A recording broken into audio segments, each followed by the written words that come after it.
Welcome to the Sixth Wheels Consulting Podcast, dialoguing disability and discussing difference, inclusion, and all abilities in today's world. Now here are your hosts, Matthew Shapiro and Bob Nolly. Ladies and gentlemen, you have found your way home again. This is episode 8 of the Six Wheels Consulting Podcast. How is everyone out there? I hope you're good. I'm good. And so is my buddy Matthew Shapiro. How are you? I'm great, Bob. How are you? I'm glad to hear great. you doing well. I'm doing great. Hey, you're much younger than me.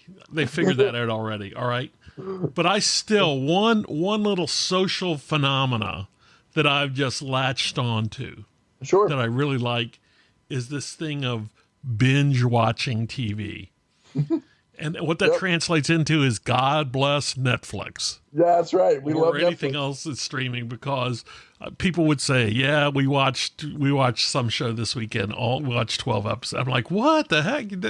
But now I've fallen into it. Now that makes me sound like a couch potato and a bum, but that's not really true. But I'm a big fan of, I'll just say I'm a fan of the cinema overall. Yes. And TV. I mean, I grew up a media child, back when there were only a handful of networks before cable TV hit the land. But as we've started our work together here, I've become sensitive to where the disability community shows up in the arts. And I don't mean, the graphic arts so much here, but I mean TV and movies and the like. What are your thoughts there? Anything you can kick us off with?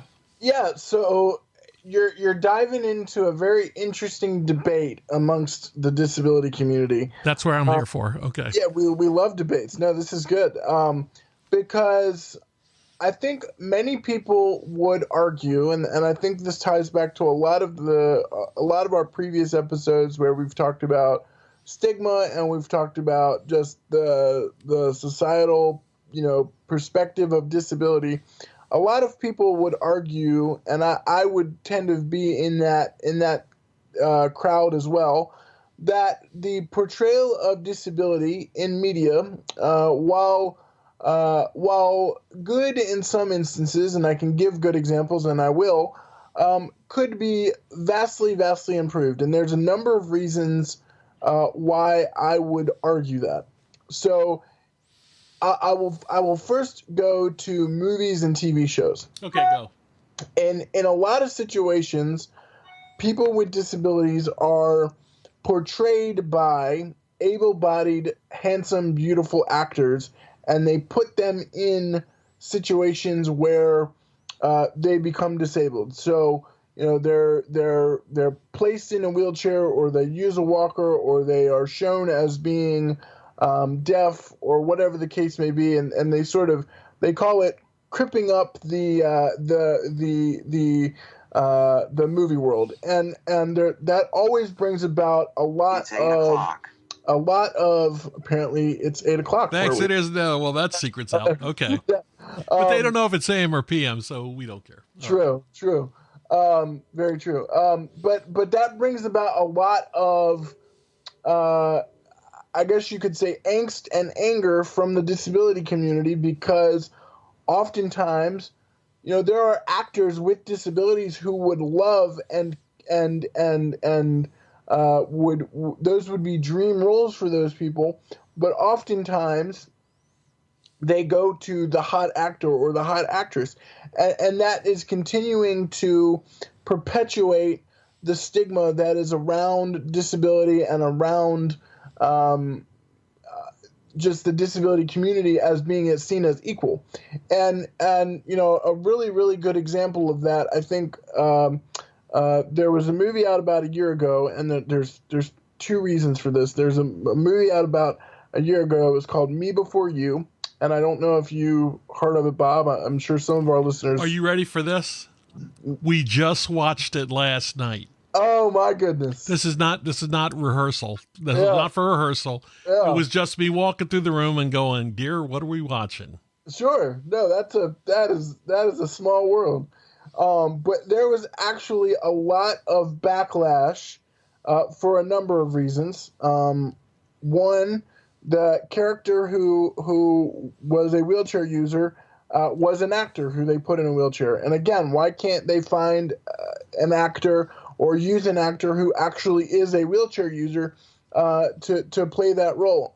And then secondly, obviously the matter of and I don't want to be a spoiler alert to our our listeners, but there's always that debate also of what was the outcome in that movie, which is where the character decided to or he wanted to have assisted suicide rather than sort of living as a person with a disability. So there was a lot of pushback for those two reasons. One, of having an actor in a disability role who didn't have a disability, and then just the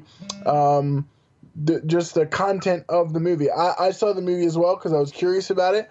I thought it was a good movie. Obviously, I didn't like the outcome, but because I think people with disabilities can have successful lives and be great. But these are the types of things that we need to change within our media. If we're gonna talk about disability, talk about it in a genuinely because I get sometimes the story they're needed in some situations. But if you're going to have movies and TV shows about disability, hire individuals with disabilities to play those roles and be in those movies, and get input from the disability community on how we can make those environments better, because you've got actors with disabilities who are thirsty for work, but aren't fortunate enough to land those roles, and we really want to see that change for sure. All right. So what was the nature of the debate in the disability community?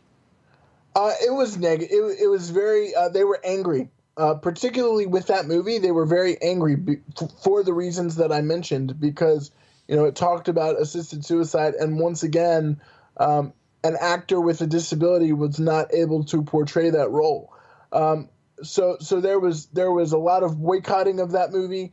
There was a lot of disability rights activists and organizations who were very vocal about their anger towards that movie. Within the community, what was the other side of the argument then?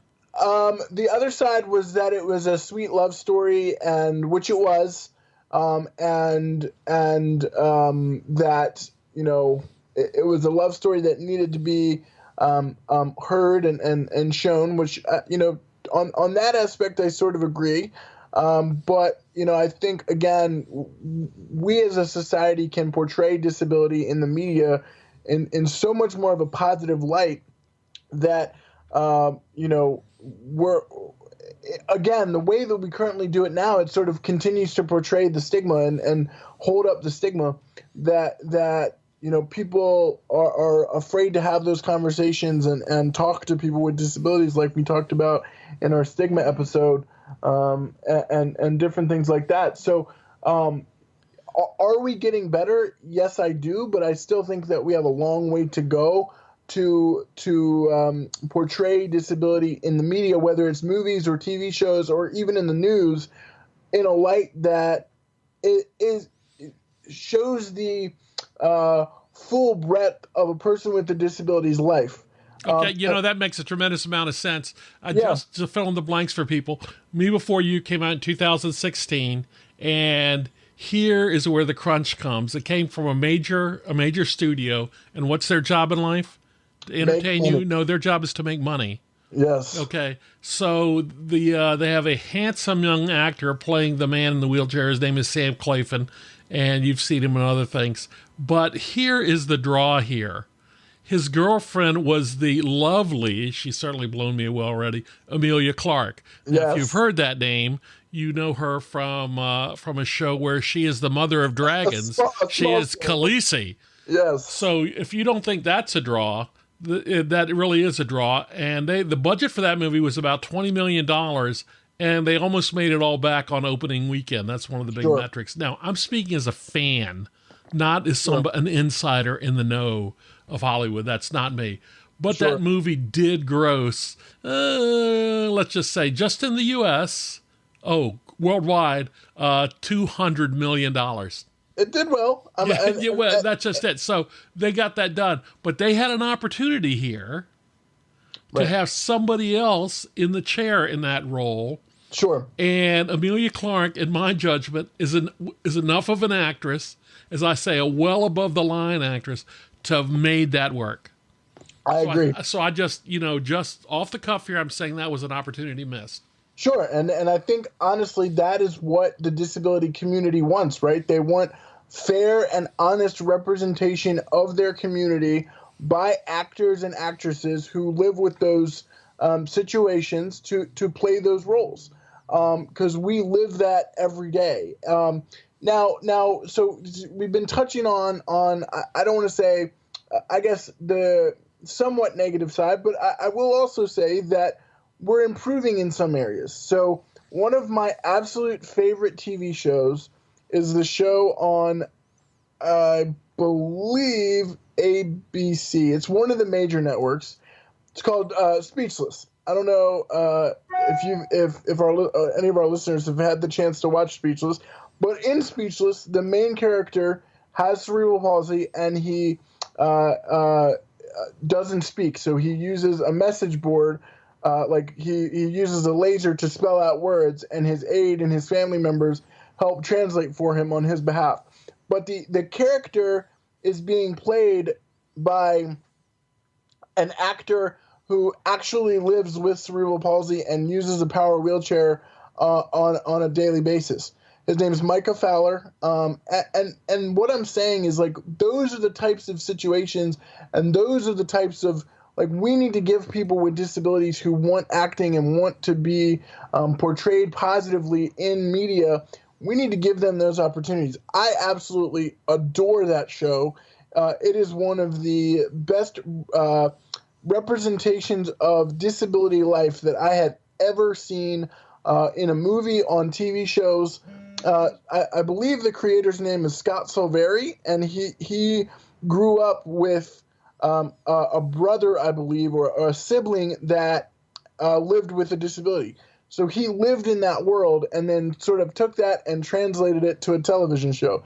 And a lot of the messages and kind of takeaway points from each episode are things that I have dealt with in my own personal life on a day-to-day basis as an individual with a disability.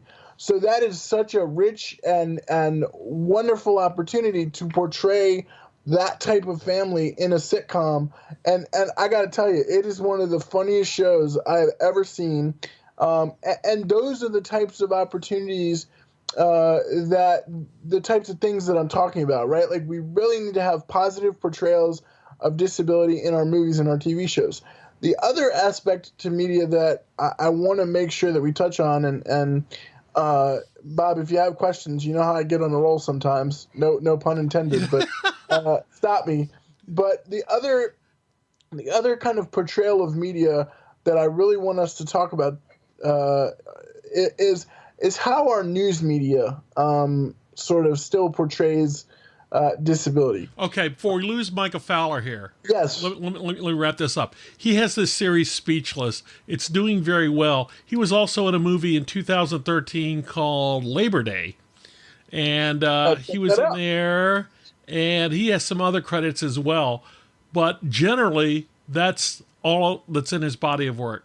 Yeah, because right now. But I will tell you this: actors, that appear in movies, if they could get a TV series, they'd love it.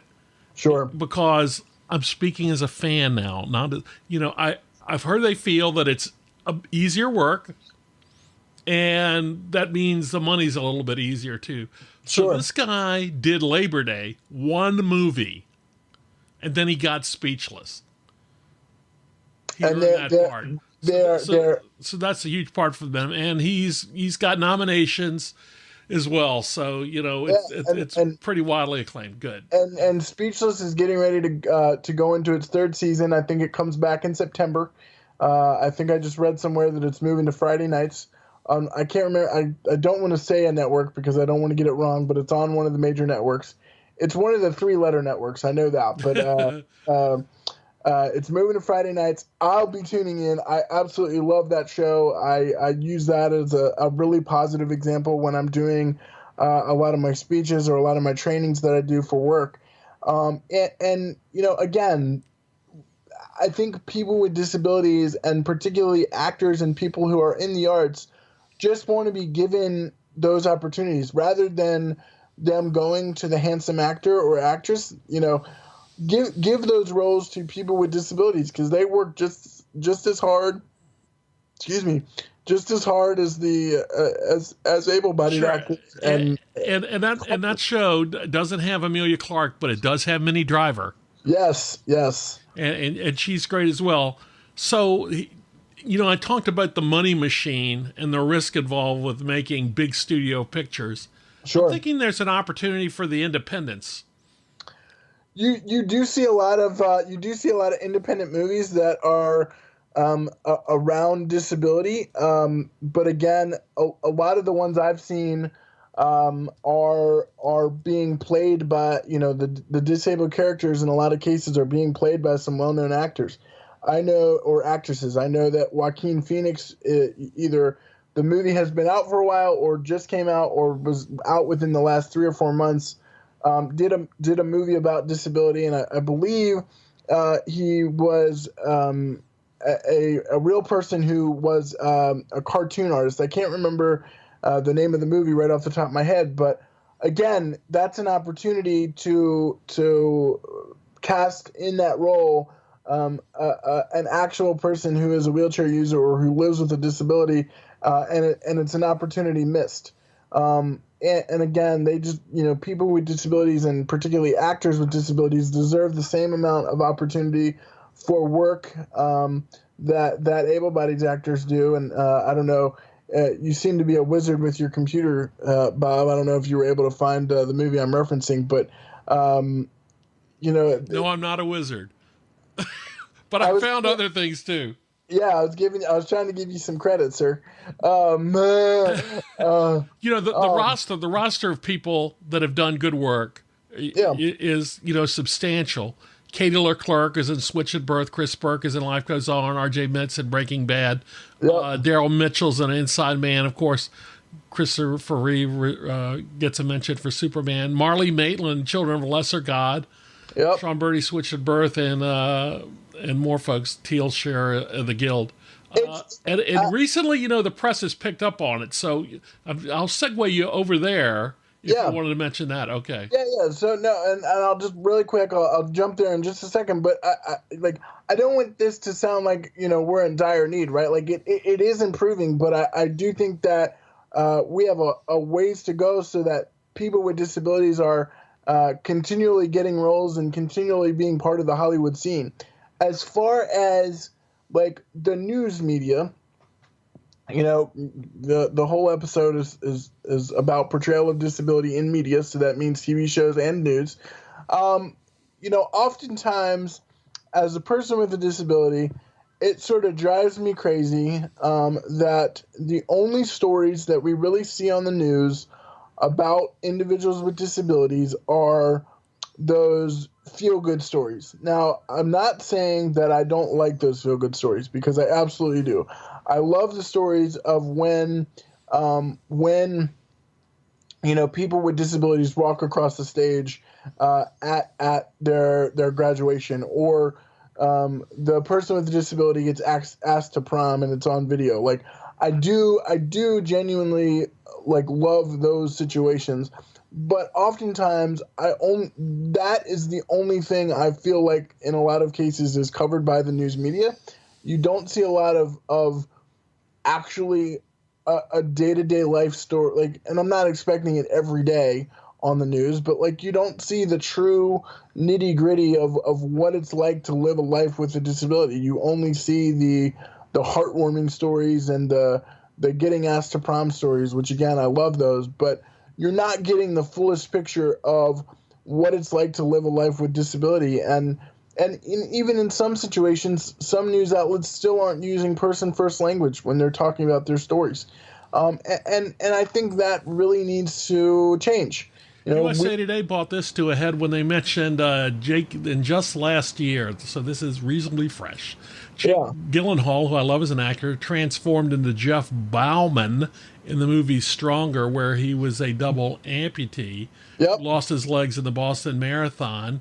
Blind had Alec Baldwin, whose character falls in love with his volunteer caretaker, and now I'm going to read right from the story. Despite its inspirational story and life-affirming message, which we all love those stories, as you said. Right. Stronger received backlash on social media, with people calling Gyllenhaal's casting as a double amputee sad and a mimicry of disabled people. And using the hashtag authenticity matters. Blind was also criticized by disability rights organization the Ruderman Family Foundation. Whose President Jay Ruderman released a statement saying that casting Baldwin was just, quote, the latest example of treating disability as a costume. So how does that hit you? It hits me hard, right? And it's exactly what we're talking about, because again, like, and think about it this way too. And like in a lot of situations too, I think this is very interesting. In a lot of situations too, people who play characters with disabilities almost always, I don't want to say almost always, but in a lot of situations end up doing very well when it comes to like the Academy Awards and the award shows. I don't know if you remember the movie or if our listeners remember the movie, The Theory of Everything, right? And it was about